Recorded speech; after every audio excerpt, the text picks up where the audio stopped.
¿Cómo les va? A ver, vimos ya toda la estructura del África, ¿no es cierto? Vimos que también el África es un continente hermoso, hermoso. ¿Recuerdan los ríos, las fotografías de los ríos que les enseñé? Sí, es un continente verdaderamente bello, ¿no es cierto? Además, es un continente con mucha historia. Nosotros existimos gracias a que la humanidad salió del África, ¿sí? El ser humano ha migrado mucho, ¿sí? De ahí salió el género Homo, ¿ya? Salieron homínidos y también todos los Homo conocidos, inclusive el Homo sapiens, nosotros.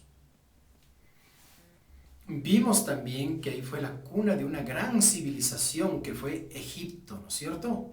Nosotros vimos que se habían organizado a lo largo del río Nilo, ¿ya? Habían dejado muchos aportes, ¿sí? Egipto es conocido por sus pirámides, pero también tenía unos grandes templos, tenían canales de riego muy interesantes, ¿ya?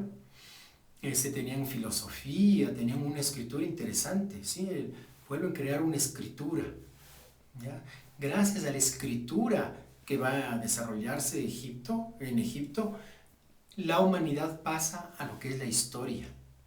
Es bien interesante Egipto, ¿sí? Es muy importante. ¿Sí? Después, en todo el sector del norte de África, incluido Egipto, van a instalarse otras grandes potencias, ¿sí? Por ejemplo, los púnicos, ¿ya? Cartago. Ahí van a ser vencidos y van a ser ocupados y van a ser colonias el Imperio Romano.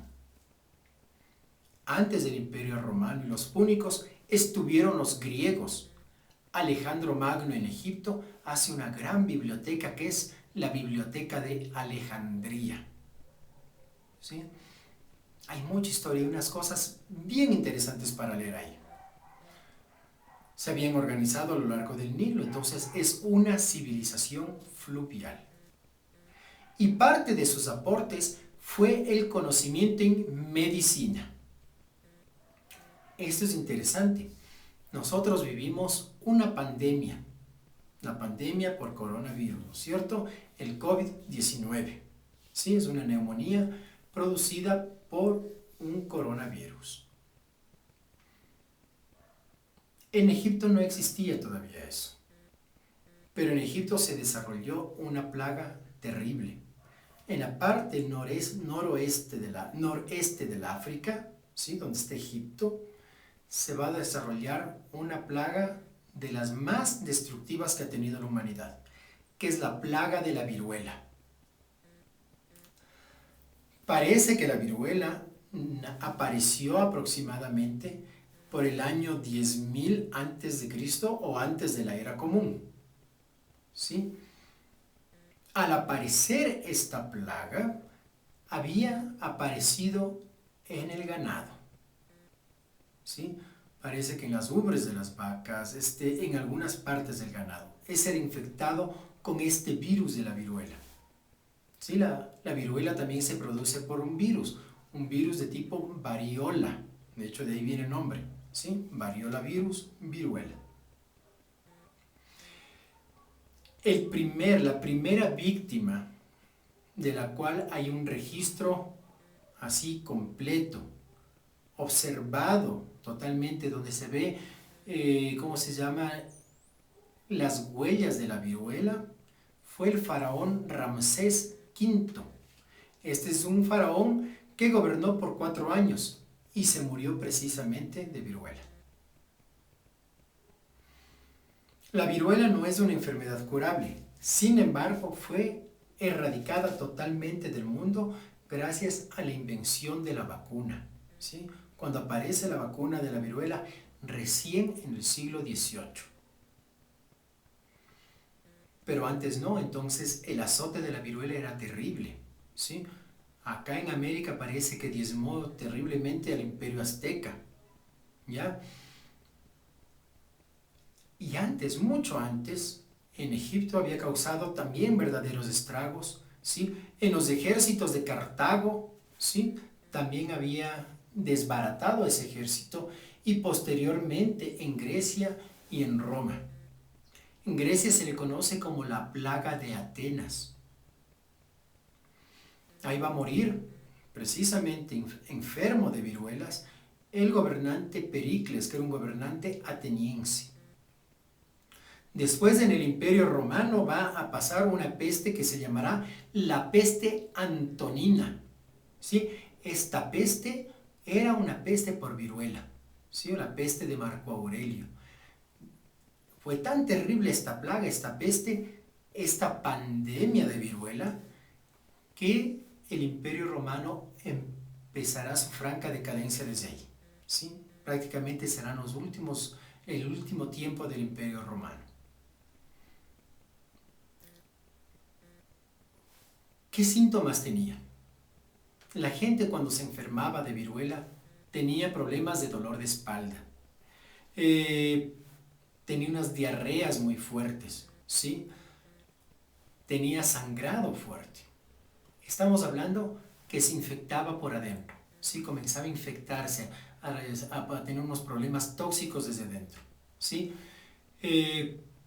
Por lo tanto tenía fiebres súper altas. Y con la fiebre, cuando el ser humano atraviesa momentos de fiebre extremadamente altos, puede tener problemas en el cerebro, o sea, una encefalitis, una inflamación del cerebro, o una meningitis, una inflamación de las meninges. Sí, era terrible.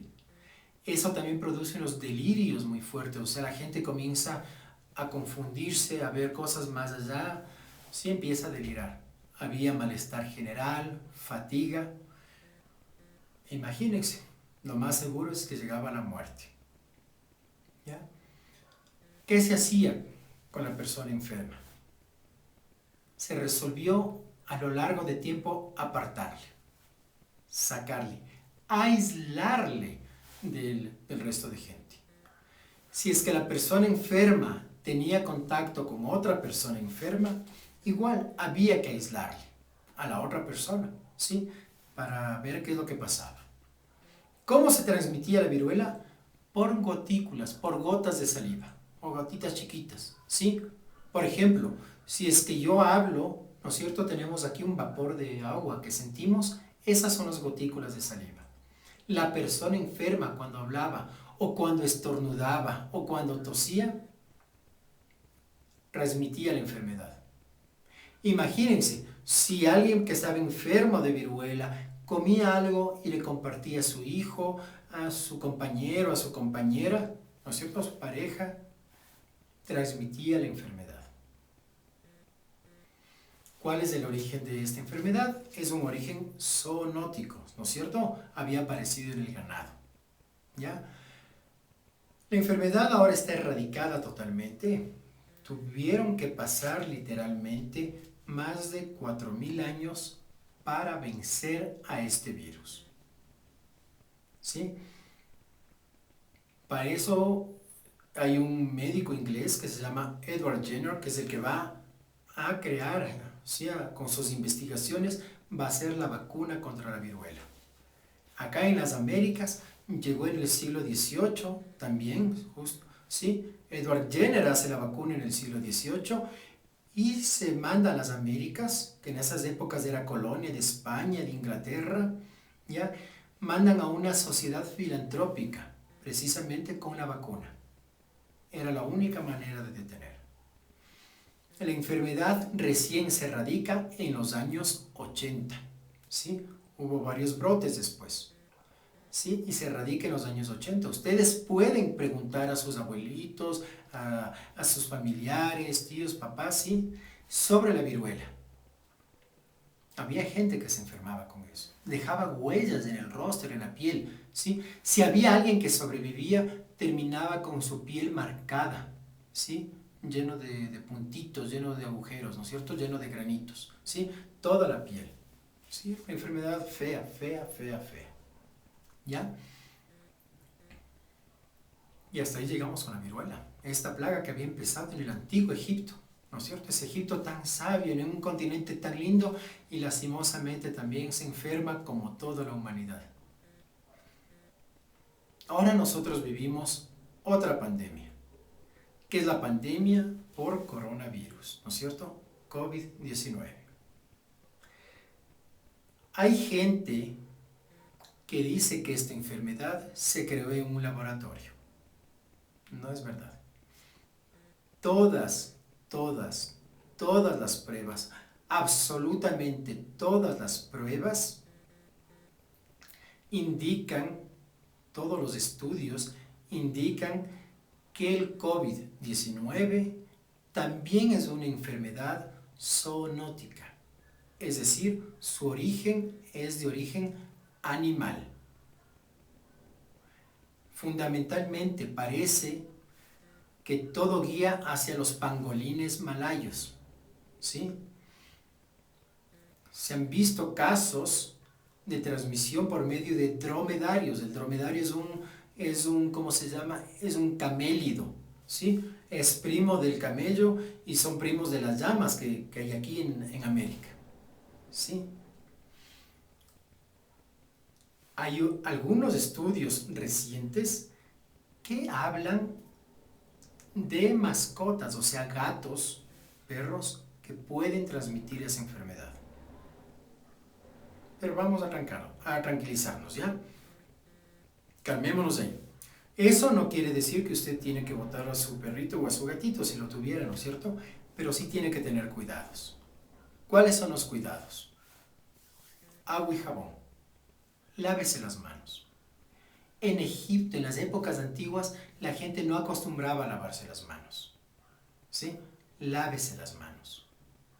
Lávese bien, ¿no es cierto? Hay técnicas para lavarse las manos. Lávese hasta las muñecas. ¿Sí? El COVID-19 se transmite como la viruela, no por el contacto con telas, pero sí por las gotículas de saliva. Es decir, si una persona habla con usted y esa persona está enferma, o estornuda o tose, esas gotículas pueden entrar a sus ojos, tener contacto con sus ojos. Son tan pequeñas que no nos damos cuenta, ¿sí? O con su nariz o con su boca. Esa es una forma de transmitirse.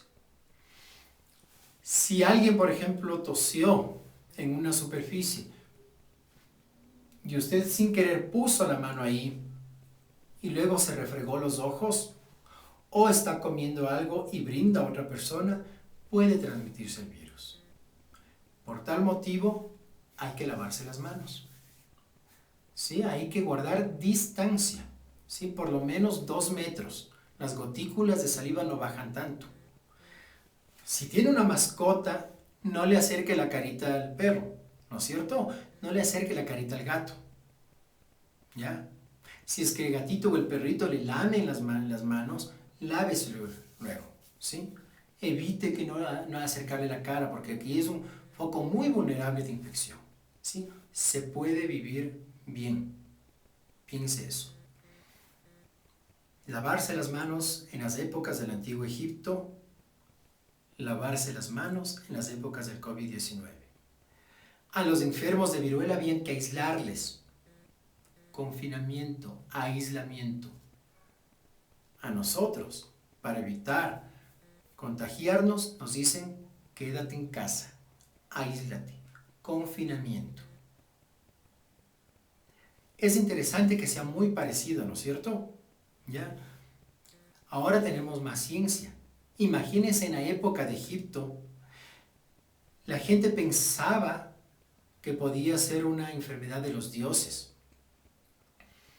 que posiblemente algún dios se enojó tanto con nosotros que nos producía diarreas o nos producía fiebres altas o envenenaba nuestra sangre. Entonces, para curarse, en Egipto se purgaban, tomaban purgantes para curar los intestinos, ¿no es cierto? Se hacían sangrías, o sea, se hacían pequeños cortes para derramar sangre, ¿sí? Y así sacar esa parte venenosa de la sangre. Ahora tenemos otros estudios, ¿no es cierto? Ahora hay otro tipo de estudios que nos dice, procedamos de esta forma, procedamos de esta otra, ¿sí? Además, la viruela no era una enfermedad conocida cuando apareció. Tuvo que pasar mucho tiempo para entender de qué se trataba. Imagínense cómo era antes que Pericles, Hipócrates, un médico griego, recomendaba que un perro lama las llagas. las heridas, las úlceras que producía la viruela. Nosotros ahora no haríamos eso, ¿no es cierto? O sea, tendríamos que trabajar de otra forma. El deber suyo, yo ya les he dicho aquí, pero su deber es reflexionar en qué se parece la viruela al COVID-19. ¿En qué se parece? ¿En qué se parece la forma de tratamiento de la viruela con la forma de tratamiento del COVID-19? ¿Hay algún punto en común? Yo creo que sí. Yo les he dicho, piénsenle y le reflexionan. Sobre eso van a hacer un escrito, ¿sí? El COVID-19 y la viruela se parecen en esto. Y se trataba, y se parecen porque se trataba también de esta forma. Eso lo van a razonar ustedes y lo van a escribir. Y la otra cuestión, van a reflexionar qué hacen ustedes en su casa. ¿Cumplen las indicaciones del gobierno? ¿Sí? Quédate en casa, lávate las manos, ¿sí? Utiliza una mascarilla, protégete el rostro, ¿no es cierto? Hay unas como protectores grandes faciales, ¿no es cierto? ¿Hay eso? Intentemos. Vamos a trabajar sobre eso y eso me entregan la próxima semana. Chau.